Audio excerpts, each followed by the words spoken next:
ആണ് ചേർത്ത് കൊടുക്കേണ്ടത്. ഇതുപോലെ മിക്സ് ആക്കിയതിന് ശേഷം പിന്നെ നമുക്ക് വെള്ളം കുറേശ്ശെ ഒഴിച്ച് നല്ലതുപോലെ കട്ടയില്ലാതെ ഒന്ന് മിക്സ് ചെയ്തെടുക്കാവുന്നതാണ്.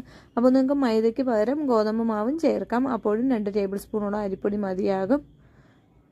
അപ്പോൾ ഇതുപോലെ കട്ടയില്ലാതെ ഒന്ന് കലക്കി എടുത്തിട്ടുണ്ട് ഞാൻ. ഇതുപോലെ ആയിട്ടുണ്ട്. കുറച്ചുകൂടി വെള്ളം ഒന്ന് ചേർത്ത് കൊടുക്കുന്നുണ്ട്.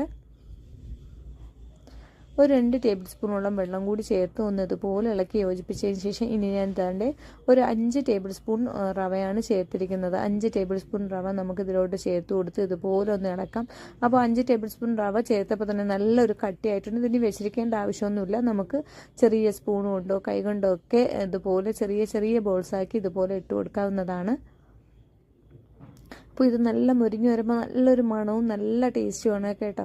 അപ്പോൾ നമ്മളിപ്പോൾ ഇത് ഇത്രയും ഒരു കപ്പ് മാവിൽ തന്നെ ഒത്തിരി സ്നാക്സ് തയ്യാറാക്കി എടുക്കാവുന്നതാണ്. എല്ലാവരും ഇതുപോലെ പാനിലോട്ട് ഒഴിച്ചു കൊടുക്കുക. സൺഫ്ലവർ ഓയിലാണ് ഞാനിത്